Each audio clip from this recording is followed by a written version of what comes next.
Let's go here. Make sure we're on here. Show the gram. Actually, I don't like that backdrop.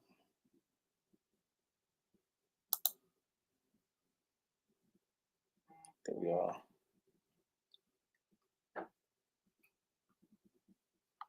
Okay.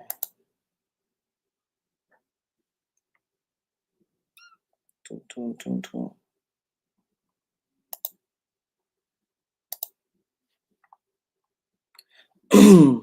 Excuse me.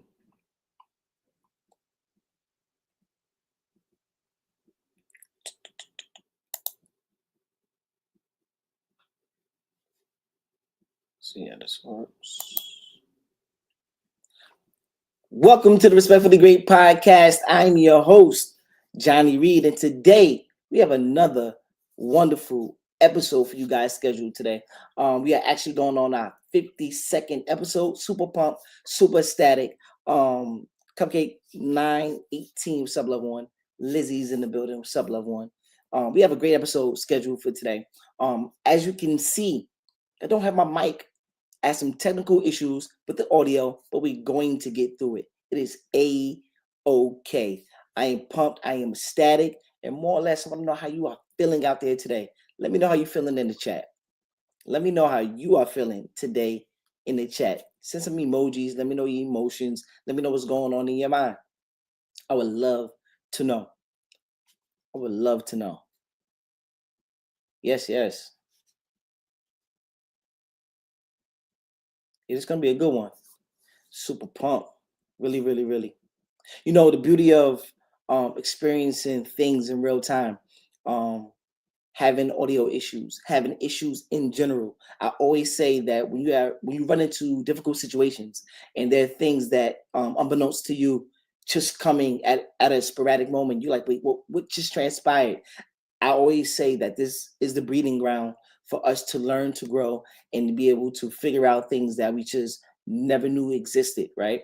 Sometimes you don't know what you don't know, which is a beautiful thing. A lot of times we fear those things. We fear not knowing, and getting comfortable with the unknown gives you a great advantage. It's just in life. It allows you to keep your perspective in the right places. Of course, thinking optimistically, not really thinking of things from a negative, connotation, from a negative way, from a negative perspective.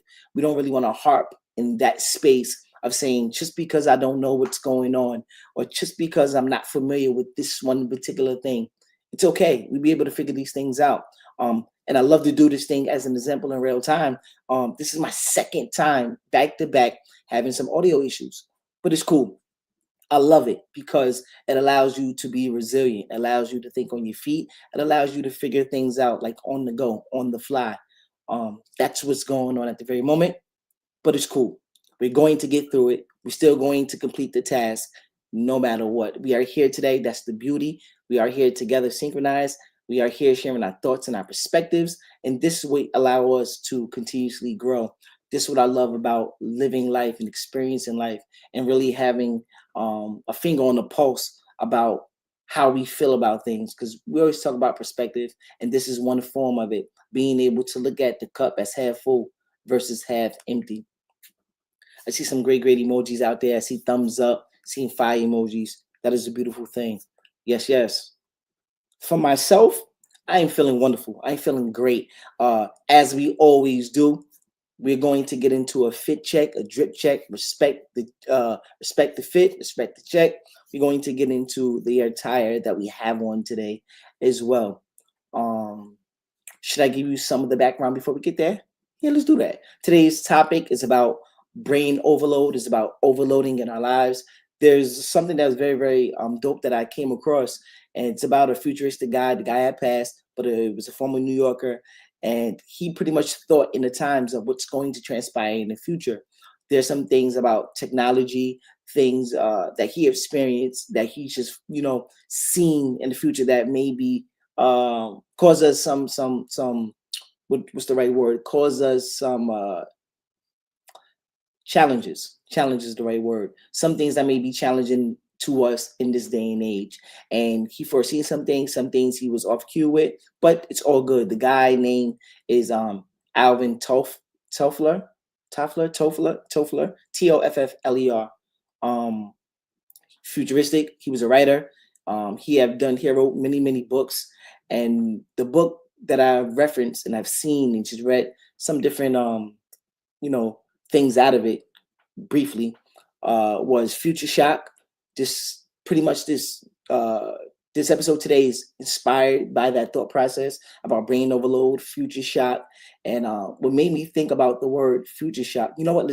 Let's save it. We're going there. We're going there. Before we jump all the way into topic, let's do a drip check. Let's do a fit check. Let's respect the drip right now. So as of right now, your boy, we're gonna drop it from here up, right? Your boy has none other than the green, respectfully great enamel pen. Three card is a charm, three charmed enamel pen, beautifully with the wings, etched out, stitched. Well, actually, this enamel pen, but the detail is very etched out, very intrinsic. It's very unique. Of course, it's the logo, it's the brand, but when you're looking at the brand, the craftsmanship behind it of the company that did it, I think it was Label Pens, is the company that actually created the pens for me. They did a wonderful job. So here we have it displayed on the mesh snapback brim of a hat. As you can see, super eclectic, super dope. You can go and purchase these here on respectfulthegreat.com. Don't be afraid, don't be shy. Respect the drip, respect yourself, and cop one. That's there. I can't never go wrong with my alien ring right here. This is my favorite ring out of all of the jewels and stuff that I do have when it comes to accessories. This is one of my favorite accessories right here. This ring right here symbolizes the alien, but more or less in the sense of thinking, we talk about along the lines of futuristic. This gives me that futuristic, another planet, another vibe, just the head of the curve type vibe. So here it is, the alien ring right here. Super dope, man. I love this ring right here. One of my favorites. None other. Of course, we come here to the necklace. This is something very sentimental to me. Mother Love gave it to the God, and I cherish it more or less because of the value. The gold has its own value, but it can't replace the sentimental value that it actually carries from with me, passed down generationally from mother to child. And I think that's very dope. Here, I have a dope bracelet, right? As we can see, snap that back on. It wasn't hooked on fully. How your boy gonna have it and not fully attacked? There we go. Now we locked. Come on, now we locked. Don't want to have the situation where this thing drop off the boy wrist. We ain't gonna do that one on this one, not at all. But yeah, we got the great sterling silver bracelet right here. I think it's super dope, super eclectic. I think this gives me real rock star vibe, chill. Still got the hipster to your boy, but I think overall this is what it entails. Also got the nice green shirt on, copped it. It looks very neat, very classic for the moment, and I think everything just meshes well together. The colors, green symbolizes prosperity, growth. Everybody loves to associate the money aspect. I know you love the money. Can't do nothing without the money, y'all. So I think it symbolizes something of growth. I love to say having a growth mindset. So the green symbolizes not only just the money aspect, it symbolizes a growth mindset. So now wear green, to me, it feels like go. If you have a stoplight, you have the yellow, the red, and the green. The green means go. This right here gives me that thriving vibe of growth, going out there, tackling your goals, and approaching it from the perspective that you're a winner. You're not going to stop. This is what the clothing feels like to me. It feels like Miss Me Gold, the leprechaun, get that gold, go out there and tackle your goals the best way you know how. And just be prosperous, be authentic, be true in your approach. And I think that you get a lot out of the things that you tackle from that perspective. So I want to commend you guys out there for your attire. Let me know what you got. Let me know what you're wearing tonight. Let me know how you feel. Let me know if you agree or disagree. Put it in the chat. Let me know. Let me know if green is your color. I know some people may have it as their favorite. Some people say, I don't like the green. Okay, Lizzie says she loves the green. Green, green, green. She loves the green. Got the Hulk vibe. Yup. Got that Hulk vibe with the green. Dope. Um, yeah, let me know in the chat. What are you wearing today? What is your vibes, or what have you worn if you're on your wind down time right now? What was the attire like today? Of course, some people say I was in business casual attire. You may have been on that, going fly to the moon, man. I'm in that. I have that dog shit on, which is dope, which is great. I commend you for your attire. You look how you feel, right? That's how I feel. I'm a firm believer of looking how I feel. Okay, you know what? Hold on. I look to the side. I forgot the boogers. How you forget the boogers? Come on, man. Can't forget the boogers. Not the one that's snot that's running out your nose. You're talking about these things right here, baby. Come on, baby. This is what it is today, man. Feeling great. Feeling great, feeling great, feeling great. And I think that is always a leading perspective of someone that wants to go out there and tackle their goals in a right manner. And I know that you guys out there today are doing the same thing. I know your attitude is in the right place. And if it isn't, we here to shift that. We love to have the conversation around these things so we all can get more comfortable in who we are and making sure that we can go out there and fulfill purpose. We can go out there and build purpose. We can do all of these things with the right mindset. And that's what we're here to do. We're here to push each other in the right manner to make sure that we get the best out of one another so we can ultimately show up for the best version of ourselves and be able to go out there and do the acts of servitude in the same manner. So I commend you for looking at life the way you do, whether uh, good, bad, or indifferent. It's your perspective. You're entitled to it, and I would love for you to share it, just so that we can have conversation around these things. Because ultimately, we all could be in the same room and just see things differently. I use the analogy all the time about my siblings growing up in the same household. Although we all grew up in the same household, we still see certain things similar and certain things we differ on. You know, somebody likes the windows and the shades closed all the time. Me, I'm one of those guys that like it very, very bright. I don't like really too much darkness. I love feeling like I'm in the light. So that's one of my perspectives. I know some of my siblings that like dark, totally available. Not saying that they go into the dark side. I'm saying that just simply when it comes to lighting, they rather a little bit, tinted, which is all great, which is all cool. To each his own, right? That's that. Yes, the boy super super long with it, but it's great. Let me get a sip of this good old drink real quick. Mm. And once again, I want to apologize for the audio, but things happen. Things happen, and it causes you to be resilient and think on the fly. And this is what we are doing today. So today's episode is about brain overload. If anybody out there, what does that sound like to you? Even though it may sound plain Jane brain overload, what does that mean to you? I know what it means to me, but what does brain overload mean to you? Today's episode is also sponsored by Respectfully Great. You go to respectfullygreat.com, go cop your latest and greatest in Respectfully Great fashion. Also, sign up for our blogs because there you'll be able to be hip to what's going on, the next future endeavors surrounding our brand, our premise, our motive, and how we can come together as a collective and stay in tune with growing. So, ultimately, please tap in with the blogs, sign up so you be part of our inner circles, and we'll be able to build as a collective, and we can share the latest and greatest that's coming from Respectfully Great. Yes, yes. Yeah. So today's episode, one of the inspirations, ultimately. So I was watching. Just give me some backstory. I was watching one of the shows, one of the podcasts. I'm watching a plethora of these shows, and I end up coming across this terminology called future shock. So one of the gentlemen was talking about future shock, and he said that this day and age we have a bunch of information, right? And a lot of times, all of this information, it seems like it's a great thing, and ultimately, it definitely can be. But also, there's a terminology called future shock to where too much information actually slows down the process of us actually learning. When I heard that terminology, I got really, really intrigued. And I said, you know what? This right here will be a great topic talking about during our podcast. This is something that we all can really actually learn and grow and figure out, well, what is this thing right here called future shock?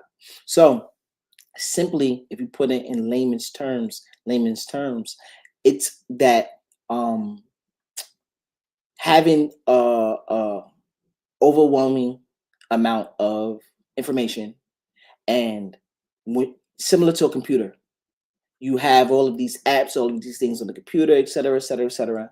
And then over time, you start to notice that with all this information that's on my computer, the computer doesn't really run the same when they really didn't have all of the apps and all of the software, updated software, and all of these things, and blah, blah, blah, blah, blah, blah, blah. You start to see and start to notice that the computers start to run a little bit slower over time. So this is the same process what goes on in our minds, whether we know it or not. I found that to be intriguing. Have you had so much information crammed into your mind that you pretty much like forget like majority of it? I have. I noticed even at times when reading, right? Reading so much and taking out so many notes. At times I feel like, well, this is overwhelming, right? I'm doing it for a duration. I'm trying to comprehend. I'm listening, reading the words, trying to comprehend. And after a while, it seemed like the words on the paper start to get blurred. The memory about what I'm reading starts to get blurred.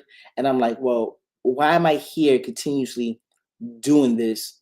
I crammed so much information, and the process aspect of it is becoming more difficult. This is when I close the book, I take a chill pill. I relax. And I say, you know what? Let's approach this at another time where the mind is pretty much more energized, not fatigued, and I can actually comprehend, read, and actually, internalize what I'm reading so I can make some sense of these things. When the gentleman was talking about um, future shock, I thought about, wow, I've experienced this at one point or another in my life. The way they was talking about things going on in society, government, politics, a bunch of other things is what they were relating this concept to and towards. For me, I internalized it. Well, in my life, there's many times, there's many occasions where I've experienced having a overload. It didn't just happen with me with reading material, trying to cram in all of the last minute work when I had a project to do, trying to cram all of this information in when I had a presentation the next day in school, trying to cram in all of this information when simply I have a test tomorrow. Brain on overload, can't even remember the information. I thought about it a little bit deeper. I thought about it in another context. Well, what happens when I overwork my muscles when I go to the gym? I feel like my performance is poor. Okay, I've done everything. I'm super fatigued, and I'm still at this point. I'm just working and burning my muscles out, and actually, my performance is becoming compromised. Wow, why am I still here? I've been in the gym for 2.5 hours, going on the third, going on the fourth. Now I haven't been in the gym for 4 hours. Let's be fully transparent. Sounds good, but I haven't been in the gym for 4 hours. But imagine being in the gym longer than you normally do, and your body's just not responding the way you did on a first or a third rep. When you're on your 15th or 30th rep, now it's like it doesn't even make sense to lift the weight at that point, right? This is what I'm talking about. Brain on overload. Actually, the physical body on overload. Admirable Spence, 1990, sub level one. God is in the building. Yes, this is what I'm talking about. So, have you ever felt in your life on overload? How about our emotions? We talked about cramming work, right? Jamming everything and reading material, studying, overload. We talked about doing the physical things, actually working the body, doing things physically in the gym, whether it be working out the muscle, whether it's working overload on your shifts, working overload on your projects, etc. The body physically is wearing down. Let me throw this one at you. Have you ever been in a perspective or experienced this at one point or another where your mind simply, emotionally, is fatigued?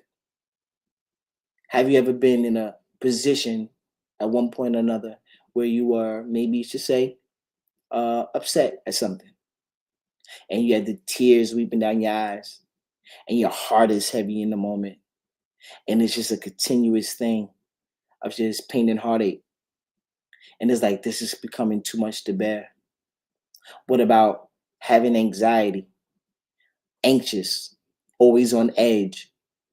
Now you feel like your mind is continuously working to the point it feels like the brain is going to poof, right? So, overload. There are many aspects, there are many points of times in our lives to where we experience overload. Future shock. How about this day and age that we are living in when it comes to technology? Using that as an example. All of the technology that we have this day and age. There was one point in time we didn't have this many apps on our phone. Hell, the phone, only thing it did do in the past was ring. Now we have the ringing aspect, then we have the streaming aspect, then we have the game aspect, then we have to get on a group chat, group call, video chat, video call. Um, we doing projects, we doing presentations, we doing a plethora of things on our phones. But there was one point in time where we didn't have the overload of these apps, etc. Simpler. We think that, okay, remember the times affordable car rentals. What's up, loved one? The God is in the building, Black is in the building. There was a point in time in our lives where we didn't have this overload. I remember talking to our elders, and they said life just seems a little bit simpler then. Now there's so much going on. And then now, just having conversations between the youth and the elders, sometimes it feels like a little bit of a disconnect. Not saying that everybody's on different pages, but just having an open conversation.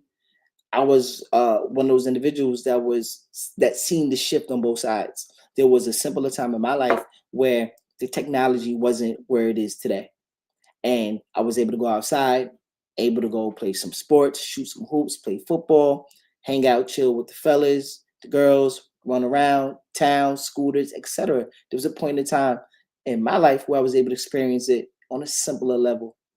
Now, this day and age, we have technology at our fingertips. Edwin said, "What's up, Johnny?" Hey, what's up, loved one? Affordable car rentals, Cuzzo Black said family.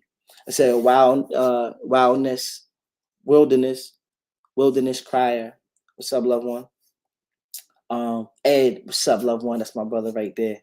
Ed, the OG, powerful. This day and age, we are dealing with technology, and in this technology era, you would say that things may be easier. We have artificial intelligence. Things can get done faster. We no longer have to wait. Something that may have taken a week, 2 weeks, a month at a time, we can literally get done in hours, minutes even. We've seen how fast things respond. We have Chat GBT. We have um, cars that drive themselves. We have cyber. We have all of this technology, and sometimes it can feel overwhelming. The question I asked yourself, and I asked myself, is, well, how do we cope with it? If there are times in my life where I dealt with overload, what about the overload of technology? How do we use these things? Are we supposed to just keep up with the times and forget when it was a little bit simpler? Or we say, you know what, to get with the times, you have to see what's going on and you have to adapt. So are we supposed to strictly adapt to the times and the era of what's going on now? Or is it an interchangeable thing to where you say, you know what, there are times where I need to slow down. There are times where I need to speed up a little bit. There's times I need to evaluate some of these things from a different perspective. I had a conversation with my nephew today, and I was talking about working out because we talk about a bunch of things. And me and Neff was building. We was talking about working out, and he's getting stronger, getting bigger, etc. And I learned something super fascinating. The guy Larry Wheels, right?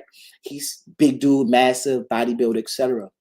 The guy said at one point in time in his career, he was even on steroids, pumping a whole bunch of iron. One time had 600 pounds, literally lifting on an incline. 600 pounds. Imagine that, right? 600 pounds lifting with the barbell. I say to myself, wow. He said, but ultimately, with me lifting all of this weight, my chest didn't change. It didn't grow a bit. That was fascinating. I said, well, tell me more. What's the change? He said, over the last 2 years, he figured out that his form, he had to change, and he actually had to contract his muscles in order to grow. Why am I saying this? I'm saying this because most of the time we think about this day and age of all of the technology, speed up, speed up, speed up. There's a point in time where he just sped up, sped up, sped up. He actually had to slow down, even him being a bodybuilder, take time, evaluate, and work on the basic things mechanically in order for him on a foundational level in order to get growth. I found that fascinating in life. Sometimes we speeding up so fast that we forget the foundational things. We forget how we treat one another. We forget our mannerisms. We say, you know what, I don't have to hold the door for this person, or I don't need to have the conversation with that person, or that elder right there carrying some bags. It behooves me. I don't even need to go over there and carry their bags. They could do it themselves. We become very, very self-centered and think about us ultimately being very, very cynical. I don't need to worry about the world. I'm only worried about me. I think these are some of the foundational things that I was taught just in society. Look out for thy neighbor. I think in this world that we're in right now, we can be very, very standoffish. We could be digitally standoffish, right? We could be in this digital era, but literally in your own world. How many times where you can go on your search feed and see something totally different from someone else's based on everybody else's interests? Literally, you can live behind the computer, behind your apps, and literally be in your own world that nobody else can experience. Everybody else may see the world that they living in based on the things that they like, the things that they see, and now we're building up a different algorithm around them in that space. Well, what happens if we start building up a different algorithm in real time? What happened to the collectiveness algorithm as us as a community? What about that algorithm when we start thinking about thy neighbor? What happens as the ecosystem and society? Don't don't we look at that as a way of growth? Sometimes we can be so technology advanced that we're disconnected. Think about that. So technology advanced that we disconnected because now we can do everything at our own fingertips without the help and use of other people. So what happens when we no longer need the people and the people are obsolete? Now we just rely on the chat GPT, the AI, artificial intelligence, and we looking at them to actually tell us what we should do under what conditions. The other day I was talking to a lady, and she was trying to solve a problem. And she went, the first thing she did with the chat GPT. Quay, what's up, sis? Nisi, what's up, loved one? Um, she went to chat GPT to solve the problem. And what people don't know is that when you use some of these artificial intelligence, the way you get the actual answers based on your initial input of the question that you're asking. So the quality of question that you ask literally outpours the response based on that. It could be a bad response, poor, good response, bad response, etc. Or the solution to the problem is based on the quality of question that you ask. So it makes me think about how much we keep relying on technology, but how much of the technology is predicated upon us first. Because without us, you don't get the technology. In this day and age, we skipping out on the human being. We skipping out on the person. We skipping out on our neighbor. We skipping out on our community. And we saying, you know what, I don't need nobody. So now we going into a world and society say, I don't need nobody. I'm only focused on me. But what happens when you just dependent upon self? And then one day you may go to the neighbor, or how many people here grow their own food? Hypothetical. What if you say, I don't need nobody, I grow my own food, as if they doing now, the GMO foods, the food that they growing in the labs. But one day, what happens if you go down a grocery store and the grocery store is closed and you can't go purchase your food? What happens? You walk down the street, you go into the grocery store, the bodega, etc., and you can't go purchase your food. How do you feed self? Do you know agriculture? Do you know how to grow food? How do you gonna come up with the food to feed yourself?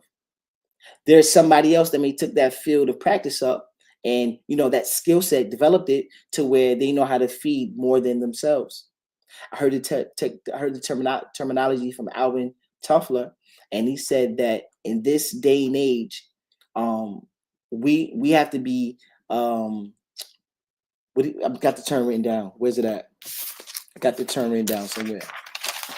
He says we have to be a prosumer. Wonderful word. He coined the phrase prosumer, meaning that we have to produce and be a consumer. I thought that's a wonderful word. Prosumer.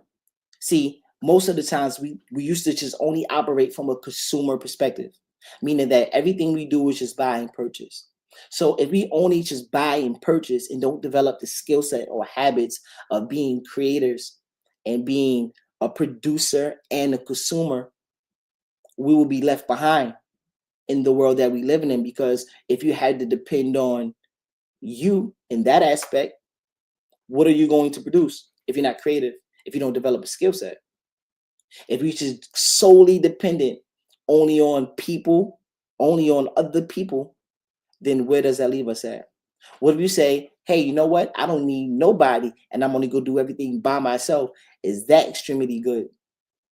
And I said, I don't need people at all.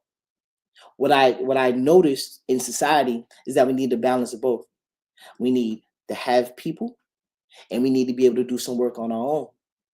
Because if we don't develop the skill sets, building up the communication, being able to work with one another, being able to come together as alliances, being able to build those type of friendships and build up business partners, build up creativity around the things that we do, being a prosumer, being a producer and a consumer. How do we continue this ecosystem to go around? How do we build in society? At one point in time, society used to be a barter system, meaning that they didn't just trade, they didn't just have consumers. It was like a prosumer at that time as well. There was actually producers and buying, but they did it off a barter system. I trade you my wheat for your eggs, or I trade you my barley for your lamb, or vice versa, or whatever goods that you had, or I trade you this such and such for some steel or for some weapons or whatever it may be. It's always a time to where we have to have a fine balance of being able to be producers and consumers. And we have only one extremity. We only solely geared our mindsets around only technology. What happens when the technology fails? It leaves us as human beings incapable to do the other work, meaning us forgetting about agriculture, be actually going in your backyard and knowing how to plant, being able to grow a fruit, grow a vegetable, raise cattle, raise, whatever livestock that you have. So if we only solely dependent on technology, what happens if all of the systems crash? How do we go back and be able to figure out ways to do these things from a humanitarian perspective? Or if we say, we can do without, right? And we say, you know what, we don't need technology. We can go back to the old school ways. Well, how do we advance society? How do we advance in medicine? How do we advance? Because there was one point in time where, just the simple smallpox would take out whole communities because the lack of technology. Because the lack of technology. So what I'm finding out in this day and age is that I think we need a combination of both technology and some of the old school ways. What the old school ways that I love to hold on to a lot is some of the belief systems, meaning that my traditional mannerisms, just caring for the neighbor like as if you would care for yourself, simply having, love for the neighbor as you would love yourself, having some level of integrity when you're walking around in this world and society. Make sure that you hold your head high because the people that came before you, they did a great job of holding their heads high no matter the conditions. I hear stories from some of my elders and say, you know what, although we didn't have the best of the best, or we made it the best because our perspectives and our mentality around is that we loved each other with so much that we was able to go and get through tough times.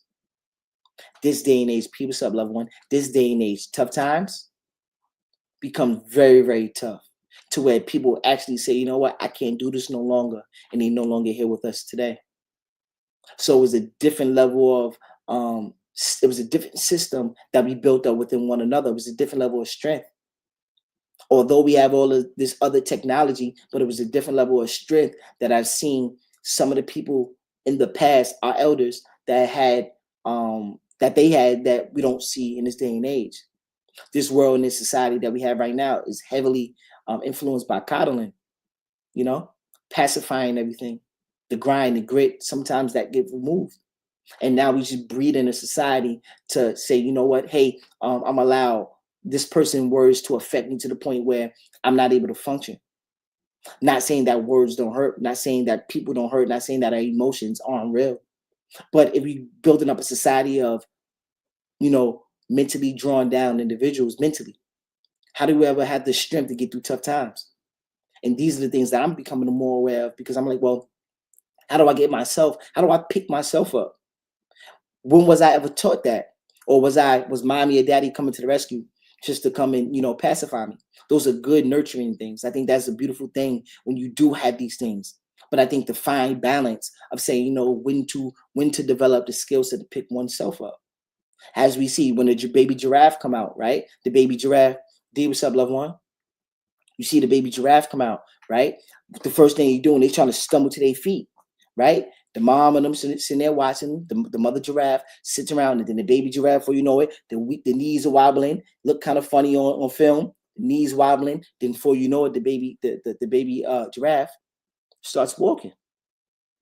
Same thing we did as ourselves. There's a point in time where we was crawling, and then we start holding on to different things, standing up on our 2 feet, building the strength in our legs. And then once we start building up the strength in our legs, we started to take a step. Then we take another step. And then before we know it, we start to run. And then we start testing out our speed. We start figuring out things, man. Not only can I run and do these other things, I can stand on one leg. I could ride a unicycle. I could get in the car. I could ride a bike. I could do ice skating. I could do all of these things just from the initial act of being able to learn how to walk and stand on your own too. This day and age, we got to develop that same skill set in the things that we do. Although technology is a great thing, but it's always the inputs that we put in the technology that spits it back out to us on a level of responses or solutions to the problems that we're trying to solve. My brother Dejan in the building. As a very knowledgeable God, absolutely, family. These are the things how I think about as us as a collective when I see examples around me. One way I learned just to evaluate life is simply look at life as it is around me. Because I say, okay, well, when I walk outside my door, what is my neighbor's doing? How are they treating the kids around here? Or how's the cars moving up and down the blocks? Do they got speed bumps? Do people care enough? Or how do people work in these environments? Is it a collective mindset? Or people just say, this I'm only doing my job. But how do we grow when we just don't look for advancement? I talk to my mom, and my mom always say, you know what? I see how things are, but things can always be better. So there's always room for growth. So I think having that mindset input into us to say, you know what? We don't have to just solely stay complacent. There's nothing wrong to aspire to do great things. There's nothing wrong with you saying, you know what? Hey, I still want to hold on to some of my traditional things, culture. Sometimes when it comes to customs, when it comes to traditional foods, all of these things can get lost. We talked about it maybe 2 weeks ago that indigenous people, Aboriginal people across the world, there's every 2 weeks, think about this, every 2 weeks in the world, there's a language that disappears. Imagine us using our native tongue right now, and within a 2 week span, that language of how we communicate right now is no longer in existence, forever gone. Think about that comes with culture, comes with customs, comes with traditions. So what customs, culture, and traditions are we carrying over even in this advanced world of technology? I think about myself, okay, well, how do I keep up? What do I have to learn today? Of course, being able to put myself in an arena in a space of learning as much as I can. But at what point does too much become too much? Or how much information can be the overload to where my body start to actually reverse? No longer going forward, actually start to reverse, start to slow down. Maybe that's a sign that I need to slow down. Maybe that's a sign for me not to keep up with the Joneses, quote unquote. Maybe it's not in me at this very time to speed up to do what that person down the street is doing. Maybe that my progress may come with a little bit more of actionary things, not just taking in the information. Maybe me by putting these things into practice, actually doing the work. I think that we get really, really influenced by what's going on around us. We watch the social media. My cousin Black says all the time, we watch the highlight reels of people's lives on social media. And then we feel like we got to be able to keep up with the highlight reel. You watch ESPN. ESPN don't show you the whole game. They don't show you the whole 60 minutes. They don't show you the whole game. 48 minutes. They don't show you the whole game. They don't show you the whole 48 minutes. They show you the highlight reels, the best parts of the game. And on social media, we having this glorified thing to where everybody's just showing their highlight reel. But what happens when you show this to a child? And only thing they know is just putting the kid in front of the phone. So we know this at, very early on when the parents want to go do some things, give them the iPad, give them the tablet, give them the phone, let them just do what they got to do. So I get time for me to do what I need to do. But what happens when we do that and the child just grow up on a phone? Something else that was alarming. I heard that some of these games like Roblox and all these other things, right? How many child predators are on the opposite end talking and trying to communicate with these children on these platforms, kid games. Call, what's up, loved one? See Butter in the building. How many child predators on the opposite end of these phones and tablets are trying to communicate with our children? Hey, where do you live at? Oh, what's your mommy name, daddy name? Or in children being innocent, not knowing no better, volunteering the information. And then before you know, you may have a stranger end up at your door. Who knows? I'm just saying that in real life, these things happen. So we don't actually sit down and take the time out to monitor what we are doing within ourselves, within our families, in our communities. Sometimes the technology can get too far out there till we even lose track of what's going on with our children. And that just recently happened too. And a 15-year-old from Long Island, Okay. he met up with a person that he quote unquote, well, he did. He met on Roblox, and it was like his friend, so-called friend, and he got to him and did all that. He went after school one day, went to the city, and disappeared ever since. Wow. So this is a story. January 9th, like after that, well, yeah, basically January 9th, he went to meet up the guy and never, he was in New York missing. He was from Long Island. He took the 3:30 train to Manhattan and disappeared. So what Lizzie's saying is that a 15-year-old kid from Long Island was on Roblox, the video game, ended up saying that he's going to meet up with a friend in the city, traveled to the city on January 9th, and haven't been seen since. So that friend, quote unquote, that he met on Roblox really wasn't a friend. No longer does his parents have a child that they could hug, let them know that they love them, have them in protection. Because there's some of these things out there that are not set up for our children or people for that matter to actually just enjoy without the threat of people trying to impede and cause some level of harm.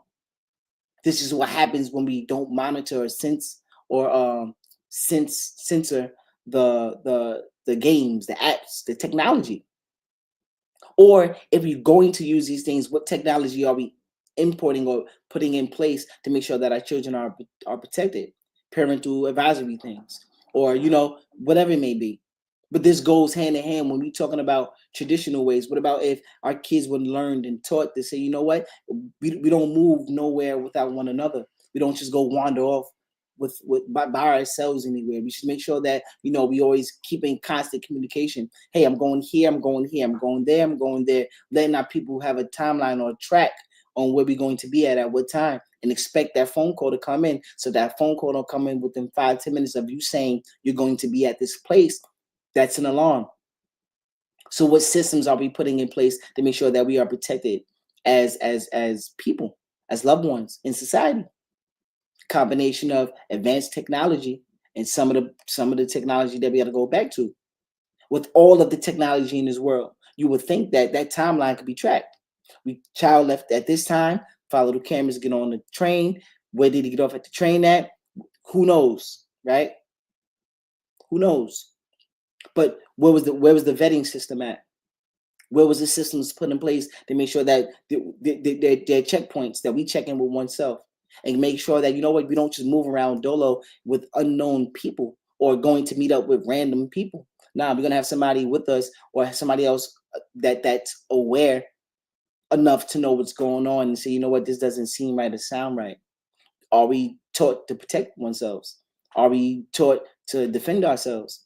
Are we do we know, whatever type of weaponry? Do you know hand-to-hand combat? Do you know, okay, my child they know that they out there scream top of their lungs, whatever it may be, who knows?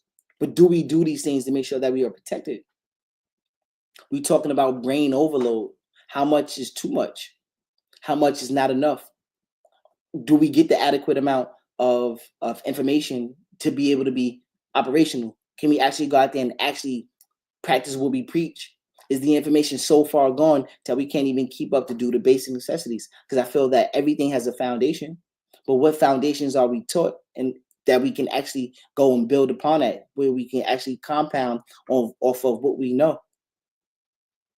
How many foundational things do we have instilled in us to make sure that we have a good solid foundation, so when we're moving forward, we have enough emotional intelligence, we have enough wherewithal, we have enough, grit, enough to pick ourselves up when things get tough? Do we have a fine balance in all of these things? It sounds like a lot, but a lot of these teachings come from within the home. But how can we teach the children if we're not teaching ourselves? Not just taking in the information, how much of the information that we're taking in that we actually use? They said that most people, the information that they take in, they lose it because they don't use it. So that means that everything that we listen, watch, see, if we don't actually put these things into practice, it leaves us.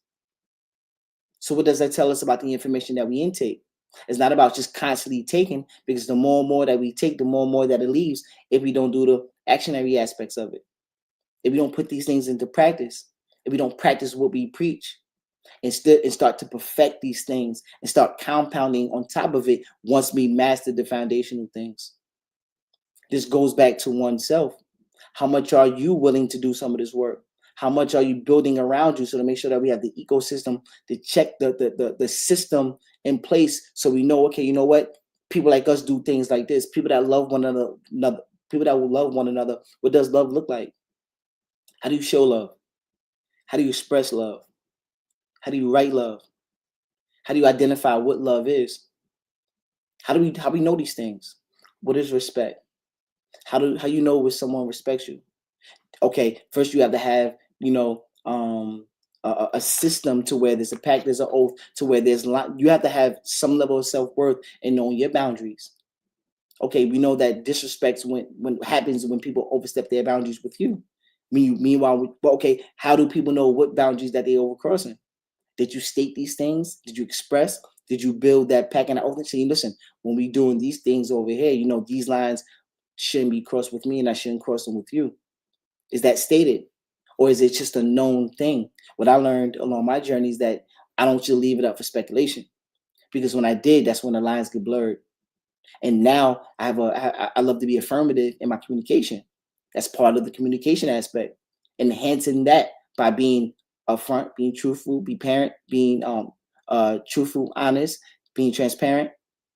All of these things fall in the line of the communication.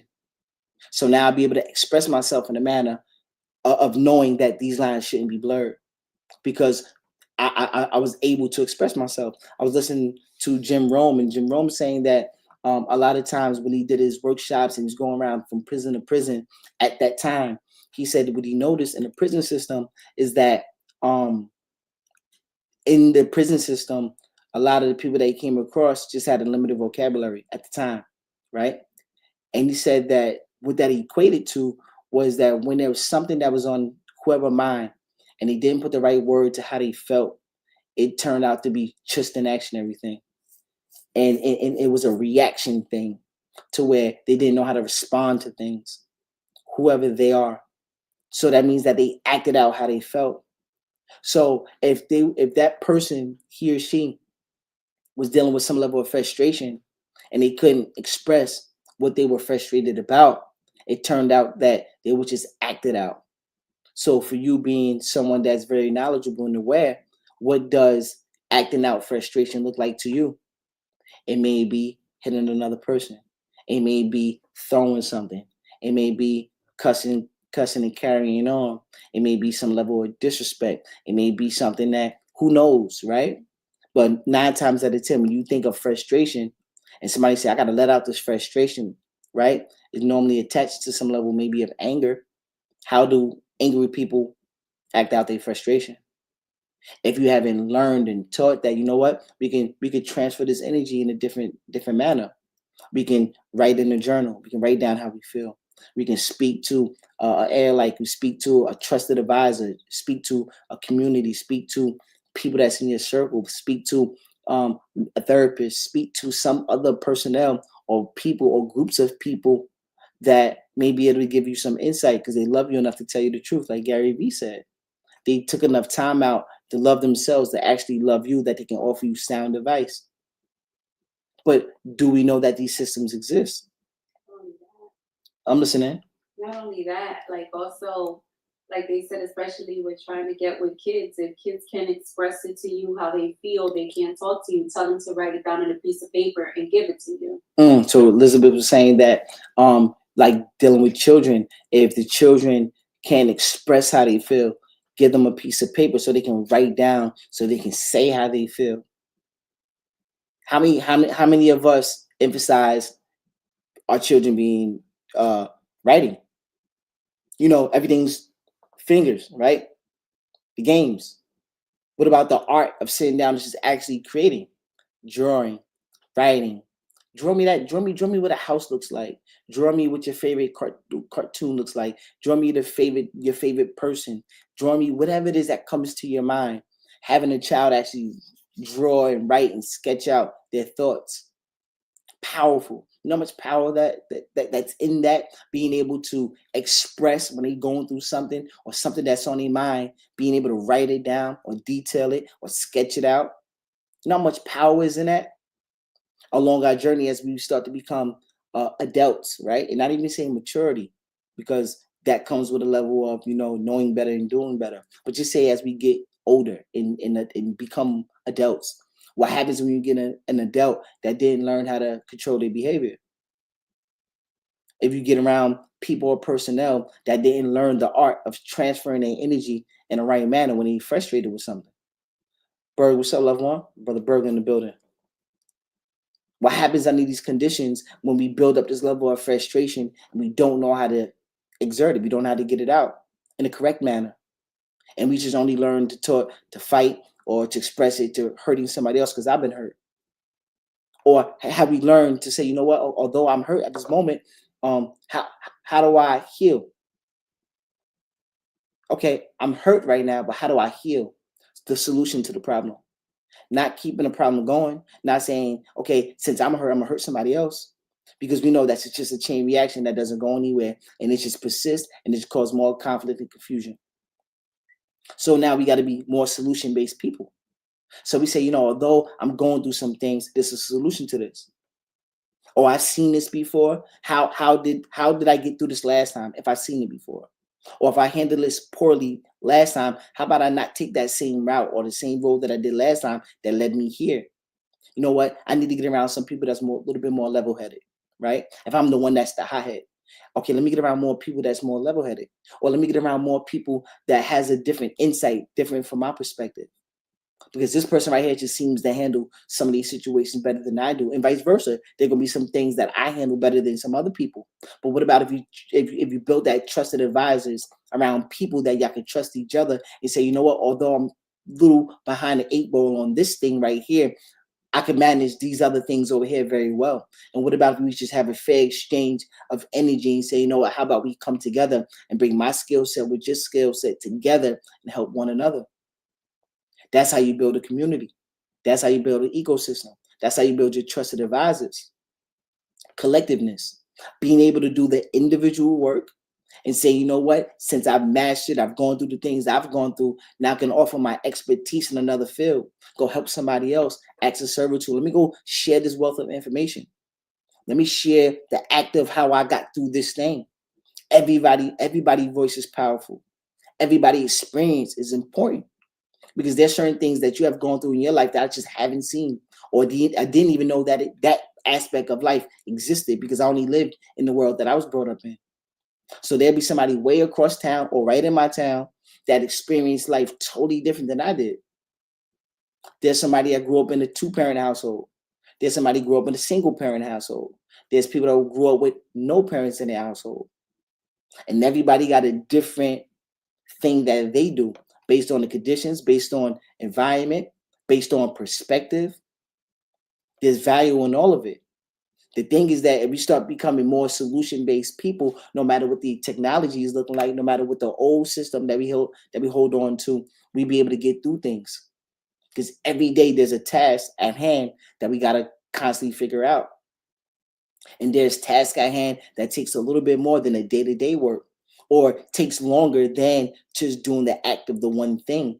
Because now these things have to happen for a duration of time before we, figure out the solution. We go bump ahead, get up, bump ahead, get up. Take 2 steps back, take 2 steps forward. Take 2 steps back, take 4 steps forward. Take 5 steps back, take 2 steps up. It's a continuum of just learning and growing. But understanding that and saying, you know what, I can get to where I need to get to if I put these things into practice. That's where the power comes in at. When we take ownership of self, being responsible enough to say, you know what, I understand what's going on in the world, and I'm gonna focus on what I got going on first, and then being able, once I master this thing, I'll be able to spread that out to the people out there and give them my knowledge, give them my inspiration, give them my voice, give them my motivation, give them my discipline, give them my willingness, give them my diligence, and vice versa. Let me take on somebody else's wealth. Let me inherit somebody else's mind. Let me inherit somebody else's perspectives. Let me reshape and mold mine to let me get more financially astute. Let me learn this. Let me be more financially disciplined. Let me learn some things that I haven't learned in my community or my household and bring this back. Let me learn about the credit. Let me learn about these other things. Or let me trust the people that's out there that's doing it at another level, that's willing to share. How about I just take some of that? Take some of that from them. And as a collective, we just share our energy similar to that old barter system. Some people just may be more advanced depending on place, time, and whatever sequences was going on at the time. Not saying that we're not able to learn, but everybody's situation has different intricacies that makes it unique to them. There's no shame. It's just saying that, yeah, you've done things a little bit different. That's okay. Or I've done things this way. Now let me learn a different way if this one hasn't been serving me to the highest level.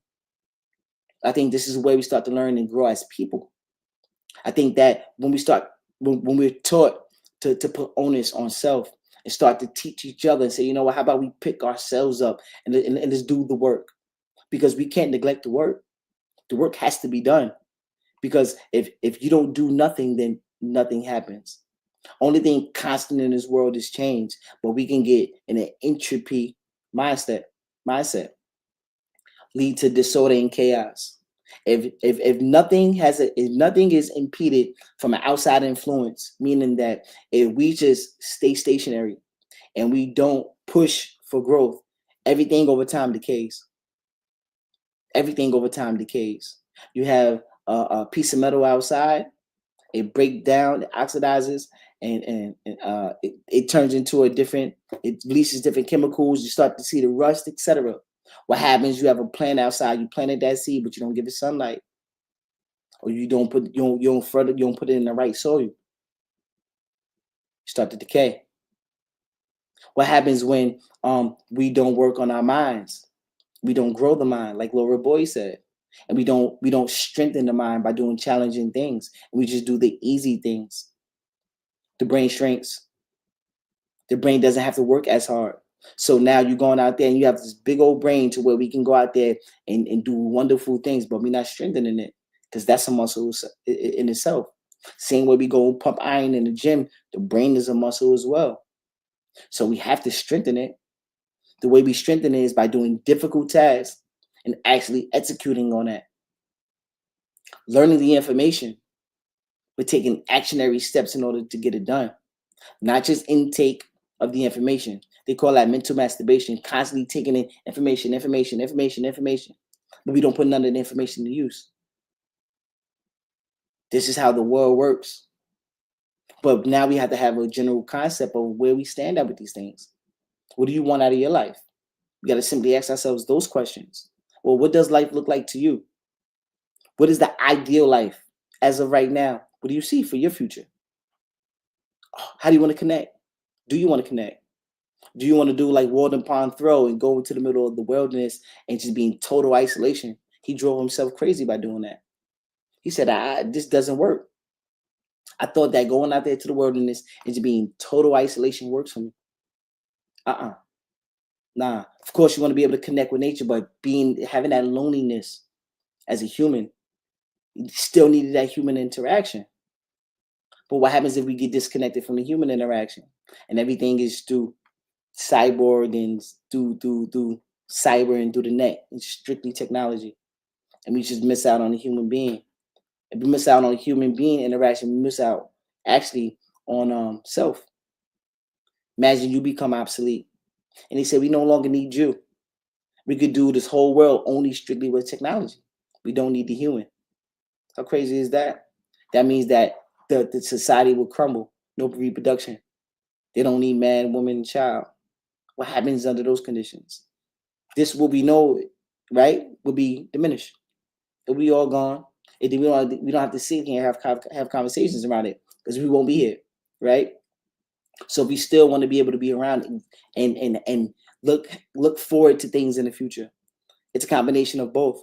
Having the future, having some of the old morals and belief systems, but not just solely the belief system, because I think that the software continuously has to be upgraded, right? I'm saying far as some of the things that we need to hold on to when it comes to us surviving and humanity, understanding that we need each other, those type of things. But the software has to be updated continuously. And this is where we learn to do that. We learn how, okay, what's going on in technology? What are some of the ways, some of the old practices? Make sure that we still have these things at our fingertips to be able to do that other work, right? Being able to go in your backyard and be able to plant and grow an apple tree, grow some other type of fruit or vegetation. Be able to raise cattle, raise some type of livestock. Because without it, we solely based on the technology. We know that this day and age, with all the technology that we have, people are getting sicker and sicker every day. Why? People are becoming more sick. People are getting sick more frequent. As much as people are getting healthy because of the information, but how much of that is putting into practice? Because although we know what to eat, how many people have the discipline to actually go eat it? Or have the discipline to go exercise? Or have the right perspectives behind how they want to approach their life to say, you know what, I want to be around for another 40, 50, 60 years. There's a thing called ESP, extrasensory perception. We used to do wonderful things at a point in time in our lives when we treated our bodies right. We put the right things in our mind. It was a real thing. You see people with superhuman strength lifting up cars. There's something that's going on in their body that allowed them to do so. Extrasensory perceptions. Extrasensory perception. You have people out there that can hear a dog whistle as a human. How's that possible? Wild, right? What about people at different parts of the world? I forgot what part of the world it is. I think down there in the Pacific, right? But like the Pacific Islands, where people had developed like webbed hands and feet because they lived in the water so much, in tune with nature. So their bodies developed in a manner to where it enabled them to be in tune with the environment. How powerful is that? Right now, we're going to run into a quick commercial break, and then we go cap off. Man, give some thumbs up, give some emojis, go like, share, hit that thumb up button. And if you haven't subscribed to Respectfully Great on YouTube. boost up this algorithm. Tell a friend to tell a friend. We can do a quick commercial break and we'll be right back. Peace, beloveds. Thank you for tuning in to the Respectfully Great podcast. I'm your host, Johnny Reed, and I appreciate your continuous support. Do you know that over 80% of the people that watch our channel aren't subscribed? By subscribing to our channel, you give us the opportunity to bring on more guests to add more value to our channel. To join our growing community, head over to respectfullygreat.com, sign up for our email list to get exclusive updates on empowering blogs, as well as the latest and greatest in Respectfully Great fashion. Once again, it's nothing but big love, and we value your commitment. That was a cool guy over there. Whoever that guy is, Johnny Reed, Respectfully Great, he's a cool guy. So is my alien in the back, man. You see him right there? Phoebe in the back. Yeah, man. Yes, sir. Let's get back to it. Yeah, man. That's just that's how I see life. That's how I see what we experience in this world today. I see these things from a different perspectives, and ultimately what I conjured up is mainly having balance. What I conjured up is really mainly having balance. I don't think one extremity is good on either side of the spectrum, right? Being overtly super engulfed in only technology, right? Even though that's the leading towards the future, and saying, you know what, I just want to be strictly like I live in an Amish, no pun intended, right? To the Amish community, but I'm just saying, just having just old school ways and not, advancing in the times. To each his own. No pun intended, as a disclaimer. No pun intended to the Amish community. I'm just saying that in this day and age, in the society that we living in, is that we need a combination of both to allow us to grow and prosper, right?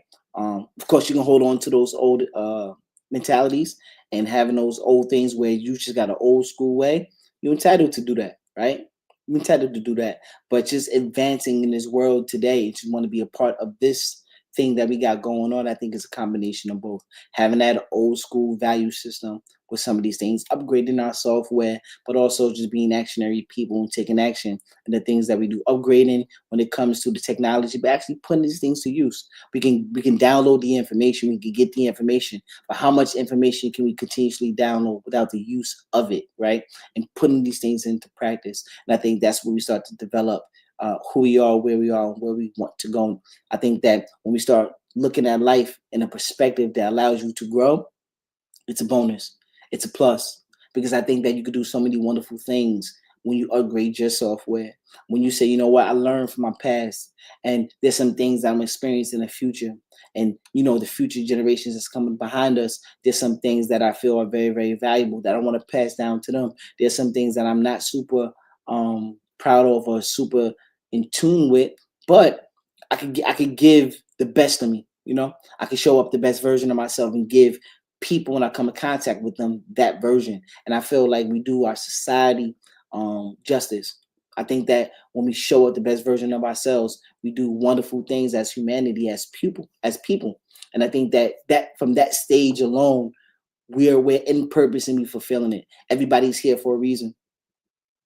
Even though there's some innate gifts that's within you, there's some things that you still can curate and develop and still offer the world. You still can find placement and fulfillment within oneself by actually finding who you are and building up that premise and purpose. Creating your purpose, building your purpose up. There's so many gifts that you offer the world. We watch how the animals move in the world, right? We watching how ants move. We watching how all insects, plants, everything is in communication. Everything is in communication with the creator. Only thing that's out of tune is ourselves, because we caught up in some of the other things that don't move us forward as people. We just focused on the highlight reel and not understanding that we still got to go home and live our lives and be able to provide and move forward and progress and grow. But if we only focused on, the distraction part of it, and we only focused on distractions, where does the growth come in at? I know along my journey, I've been distracted with a lot of things. I've been distracted with a lot of things, and I no longer want to be in that space that feels much better to me. That I no longer um, do some of the old stuff. Right? There was some pleasure at that particular time when I did do some of the old stuff, but when I look back on it now, it's like out of the things that I look forward to building, that will come in between it, and it won't allow me to get to those next phases of my life, of the things that I want to experience and things that I want to endure. So I look at these past practices, these past vices, whatever it may be, or just the past mindset that wasn't an advancement one. Um, I want to keep that where that's at, right? I'm looking forward to building, learning, and growing continuously, and saying that the new, better, and improved version of me is going to be the best one, because I just downloaded some extra software. I got the best of the best from the past, and I'm building up on what's going on in the future. So now you get the best of the both worlds. You get the new, improved Johnny for what I'm going to learn and grow into. And the things that I just grown out of, I took the best of those times, the best of me, and put that into the new version. So this is the Johnny, the 2.0 version. And you can be the 2.0 version of you, and then upgrade to the 3.0 version. And then it continues and it continues. So imagine the 3 times better version of yourself tomorrow. What would that look like? If you had to sit down and detail out the best version of you 3 times over, what would that look like? What would that look like from a financial standpoint? What would that look like from a love standpoint? What would that look like from a career standpoint? What would that look like from a fulfillment of things that you just simply enjoy? What would that look like? What would the 3.0 to 2.0 version of you look like if you was able to detail it? Have you ever thought about it? I think we could just take time to start really scripting out and building that part of us up, because it's very, very possible. That's really the gym that whoever they are, right? We say they. That's where the disconnect come from. It's not that belief in self. And our whole premise is trying to pour some of that belief back into to ourselves. Not solely rely on the outside systems. Not saying that these outside systems can't serve you to a higher and a better degree. It's just that we don't want to be solely based on outside things, because we know that our real strength comes from within. So what I want to constantly do is keep pouring into self, keep letting me know that you are great, you are respected. There's nothing in the world that you can't accomplish. You can build that up. Certain things take time, right? They say the overnight success happened in 10 years. The overnight success was in the making for 10 years, and then poof, here's the overnight success. Every day is just continuously being better, be 1% better. Be better than you were yesterday. We made some irrational and poor decisions the day before. How about we make some rational and thought-provoking, some real inquisitive, patient, real thoughtful decisions. We sat back and actually put thought into the things that we are doing. What happens when we start doing more of that and stop just being impulsive? How would that look for you? What would that lead you towards? What would that remove you from? Because I believe some of the poor decisions that I made and I continue to make was because I didn't change my perspective around them. So I just made one poor decision after another, made another poor decision after another, made another poor decision after another. And then before you know it, I just got a continuum of poor decisions. And I kept moving further and further away of where I really desire to be at. So although I don't get everything right, I'm just saying that I should make more sound decisions today. And I try to sit, before I just be a reactionary person, I try to sit down and think. And every time I think, I just make better decisions. I may not make the ultimate best decision, but I know if I had to sit down and just make an impulsive one versus one that actually requires some thought, I always done better when I sat down with the one that required thought. And I believe that you have the ability to get in anywhere you need to get to by building that up, by strengthening those areas in your life. You know better than I do on what you need. You know better than I do because you can look yourself in the mirror and say, you know what, I know I could do better here, or I know I could do better over there, or I know I'm supposed to be doing this. I'm neglecting this, or I know I'm supposed to be eating a little bit better, but I'm cutting up right now, cutting up, or I know I'm supposed to be doing X, Y, and Z, some extra studies or gym or whatever it may be, but I'm neglecting my responsibilities because I choose to go indulge in some of the things that's moving me further away from my goals. So step into your purpose, step into it, curate it, build it up, get around like-minded people that's on the same type of time.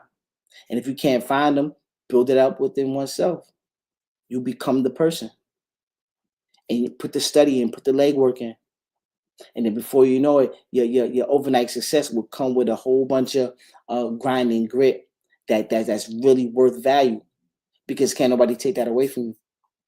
Can't nobody take away how you think, your perspective, your ideas, your creativity. You know, it was wild to share this really quick before we get on out of here. As of recently, they say we dream every night. It's just whether or not we remember them. And since I made different lifestyle choices, right? Not making a total transformation. Some people just dream and astro project. They travel around the world. They're just doing a bunch of wonderful things.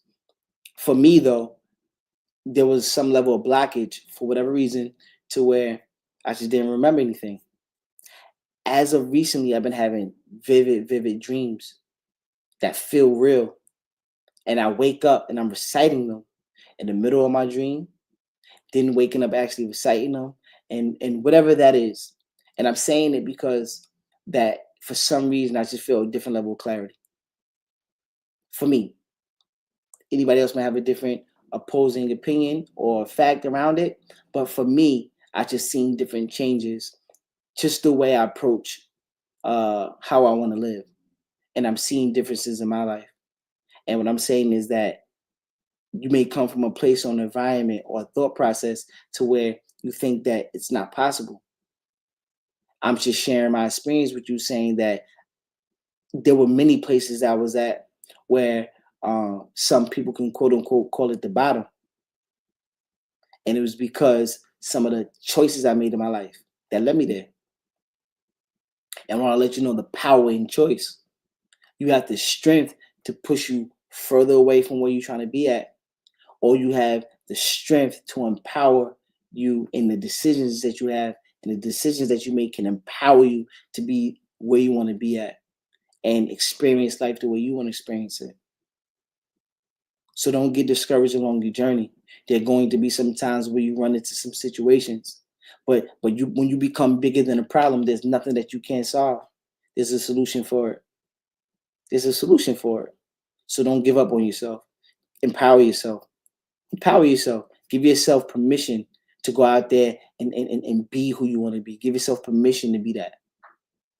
Allow yourself to go through life, not be so hard on yourself, allowing yourself to make room for growth. Allow yourself to make room for growth. Allow yourself to make room for growth. Don't feel like you walk on an eggshell so you can't make one mistake. For me, every opportunity where I make a mistake is just breeding grounds for perfection. So my flaws, I look for ways to clean it up to get perfection. If I didn't have everything, all the bells and whistles, it doesn't prepare me to be better. Tonight, we didn't have the audio. Second time in a row. But what this does, it empowers me to make sure that get up on your job better. Be more aware. Don't wait last minute. Do things. Be more proactive. Do all these. These are the insights I got just simply from tonight. And I know that there are things that you're learning along your journey where you just watch and see what's going on around you, but don't beat yourself up for it. Okay, I made a mistake, but now let's clean up for the next time. Let's take more affirmative action. Let's be more proactive. Let's do some of these things that will allow me to grow. Give myself permission to grow. Allow myself to make these small mistakes. So now this is the breeding ground for me to get perfection. Allow yourself to do that. Don't be so hard on yourself. No matter how far you have came, no matter how far you feel that you're behind the eight ball, allow yourself to grow. and you'll be amazed at the progression that you'll make in your life. To somebody else, we're not comparing what everybody else thinks about you. You know how far you come. It could be this small, and it should simply be a decision. You just saying a no versus a yes when you always say yes, yes, yes, yes, yes, yes. And then the one time you say no, because in your heart you know that's the right thing to do, you feel empowered. And the only thing you did was just simply change your mind. But the power that you gave yourself by being able to do that, the permission that you gave yourself is so empowering that nobody can diminish the value of that. And I want you to give yourself the room to do that. No matter what it is, you got this. You got this. I know you got it. I know you got it. And every day just make progress. Just give effort. Give concerted effort. Be intentional about the things that you say you want. Be intentional around the things that you say you want. Do it with intention. I'm going to tackle this with the mindset that this is where I want to be at in my life. This is what I want to experience. This is what I want to do. This is who I want to impact. And then before you know, you look up, you're like, wow, I came a ways. Yep. Tonight was a powerful, powerful episode. Our 52nd episode. We don't have the soundboard, but it's cool. We are making the sound right here. Bah, bah, bah, bah. Bah, bah, bah, bah. Yeah, making our own soundboard. You feel me? Love yourself, right? Disclaimer, anything that we said tonight wasn't with the intention to hurt anybody. It was just simply having a perspective to allow us to evaluate and grow and take this another step further for our own personal growth and development and community growth and development. Tonight, if you come back on this at any given time, reflect on it, challenge yourself. It's not just for me. It's for us as a collective. It's for us to be able to take our own situations and give ourselves permission to grow. And I want you to evaluate it. Whatever doesn't apply, let it fly. Whatever does, practice it. Put it into practice. Put it into motion. Try it out. Say this works. This doesn't work. Keep refining it. Keep refining it. Keep making it work out the way that, okay, this didn't work. Let's try this. This didn't work. Let's try this. And before you know, you look up, you start doing things that you be super, super amazed at. Allow yourself to do that. I want you to love yourself continuously. Keep empowering yourself. Respect yourself. Love yourself. Be great. Don't fall to all of the distractions. Of course, accordingly, there are things that happen that just catch us by surprise. That's okay. But just don't be fully fledged in nothing but distractions, right? Have some discipline. So now you say, you know what, this right here requires some work that I need to do. Sit with self. Give it, put some time into you. And then before you know it, you start doing things that's unimaginable. You're going to be great. So remind yourself of that every day. Look, wake up in the morning and tell yourself that.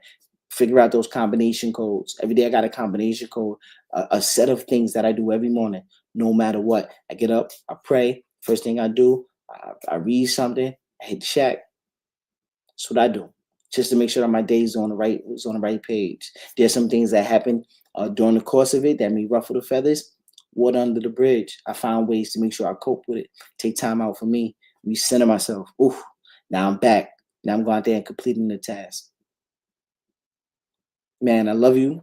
Love yourself even more. And never stop being great. Respect yourself. Never stop being great. Until next time. Next Thursday, 7 p.m. Same bat time, same bat place.